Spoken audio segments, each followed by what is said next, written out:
लोकसभेमध्ये केंद्र सरकारने 3 विधेयकं मांडलेली आहेत आणि ही विधेयकं नेमकी काय आहेत ते आपण पाहूया। तर विरोधकांचा नेमका याला विरोध का आहे आणि ते आपण अगदी सोप्या भाषेमध्ये समजून घेऊया।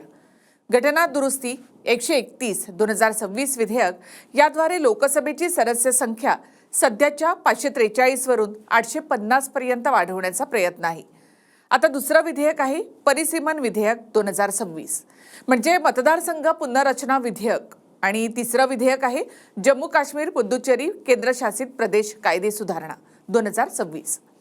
आता विधेयक संमत झाल्यावर लोकसभेतील खासदारांची संख्या ही सध्या 543 आहे आणि ती वाढून 850 होणार आहे। त्याचबरोबर महिलांना 33% आरक्षण नारी शक्ती वंदन विधेयकाच्या माध्यमातून मिळणार आहे। आता लोकसंख्येनुसार जागांची संख्या निश्चित केली गेली तर मात्र उत्तर भारतामध्ये लोकसभेच्या जागा या जास्त वाढतील आणि त्या तुलनेमध्ये दक्षिण भारतामध्ये लोकसभेच्या कमी जागा वाढतील। त्यामुळे घटना दुरुस्ती विधेयक मंजूर झाल्यास कुठे किती जागा वाढतील ते सुद्धा आपण पाहूया। तर उत्तर प्रदेशात सध्या लोकसभेच्या 80 जागा आहेत। 50% या हिशोबाने जागा वाढल्या तर उत्तर प्रदेशात लोकसभेच्या 120 जागा होतील। लोकसंख्येनुसार जागा वाढवल्या तर उत्तर प्रदेशात लोकसभेच्या 140 जागा होतील। आता बिहारमध्ये सध्या लोकसभेच्या 40 जागा आहेत। 50% हिशोबाने त्या 60 होतील तर लोकसंख्येनुसार जर वाढवल्या तर त्या 72 होणार आहेत।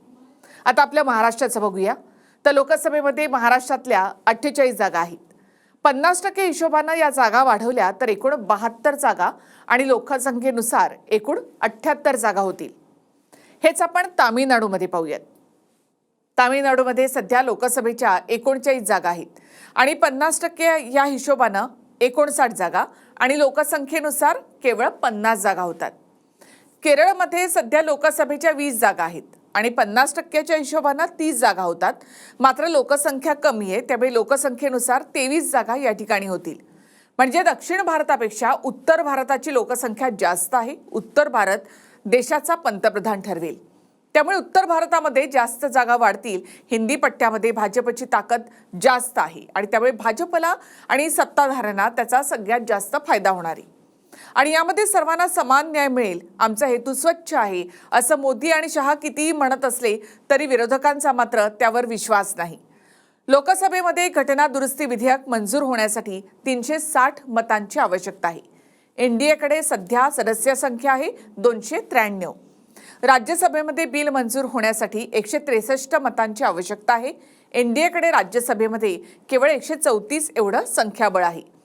त्यामुळे उद्या मतदानाच्या वेळी नेमकं काय होतं किंवा मग इंडिया आघाडीचे काही खासदार फोडले जाणार का हे मतांचं गणित नेमकं भाजपनं कसं जुळवलेलं आहे हे पाहणं देखील या सगळ्यामध्ये खूप महत्त्वाचं असणार आहे।